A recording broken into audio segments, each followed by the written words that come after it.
Hey guys, Ben here helping you earn more, spend less, and invest the difference. Now today I'm going to be giving my honest review of the popular saving and investing app, Acorns. But before I do, if you find this video useful, consider subscribing and tap that like button for the YouTube algorithm. Alright, so let's get into it. In my honest review of Acorns app is that it sucks. Wait, what?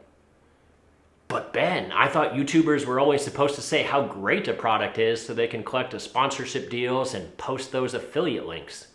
Sorry if I don't fit that stereotype, but I would rather see you succeed financially than become a sellout to earn a commission from some crappy company. So obviously you know what my opinion is on the Acorns app, but stick around because I'm going to explain the logic behind it of why I don't find them to be useful, as well as talk about a few alternative companies to use instead.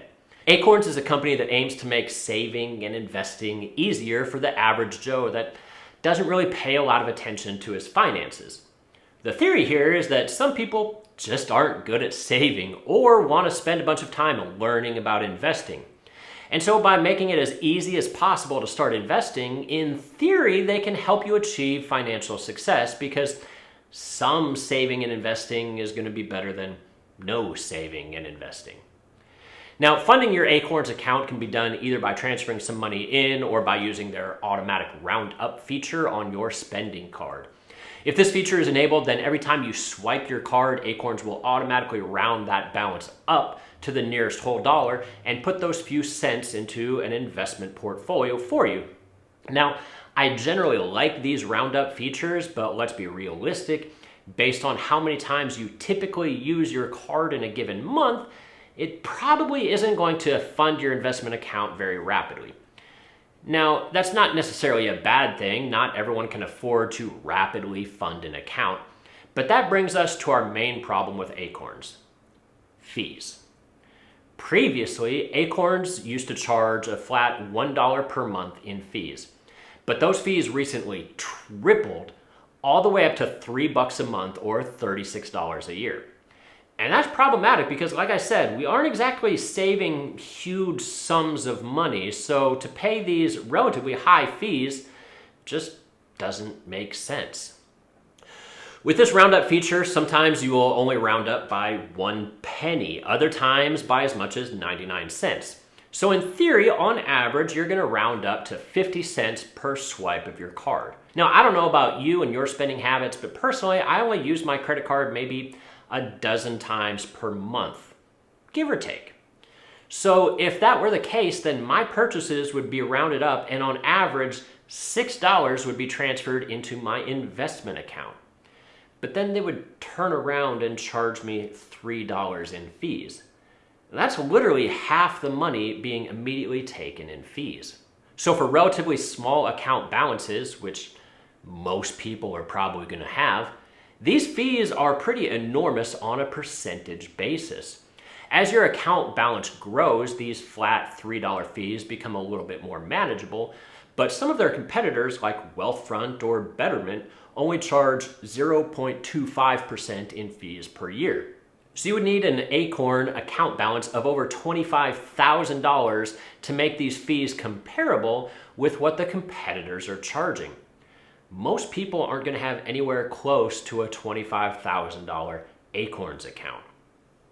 A savings and investment app is only useful if it actually helps you save and invest. But if Acorns is charging you those ridiculously high fees, then it's not helping you save and it's not helping you invest. It's probably actually doing more harm than good. Now, fees aren't everything. Fees can be tolerable if you actually get something beneficial in return. But with Acorns, you really don't get much. Their investment portfolio options are rather limited, don't offer you some of the popular investing account types, such as 529 college savings accounts, and they don't have any form of tax strategy to implement items such as tax loss harvesting or other savings options. And lastly, they don't offer a human advisor as an option. Many other platforms offer access to an actual human financial advisor, either for free or for an additional fee. But with Acorns, you just don't have access to a human advisor at all. If you're in the market for some sort of investment app similar to Acorns, I would recommend either Betterment or Wealthfront. Generally, I like Betterment for new investors because it's pretty much non-existent minimum balance to get started.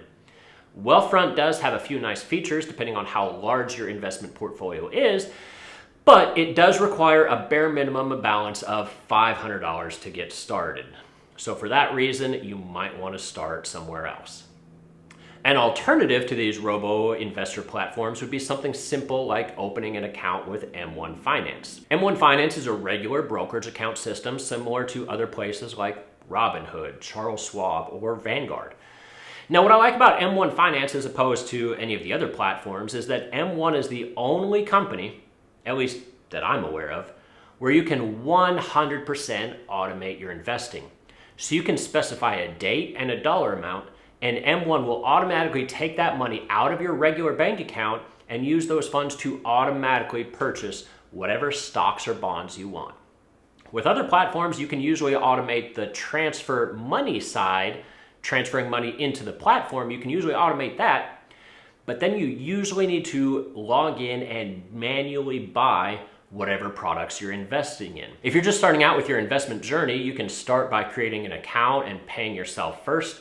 Set up an automatic transfer of $25 a month or maybe more, depending on how much you can afford. I promise you won't even notice those missing $25 out of your checking account, and your investment will slowly start to grow and compound.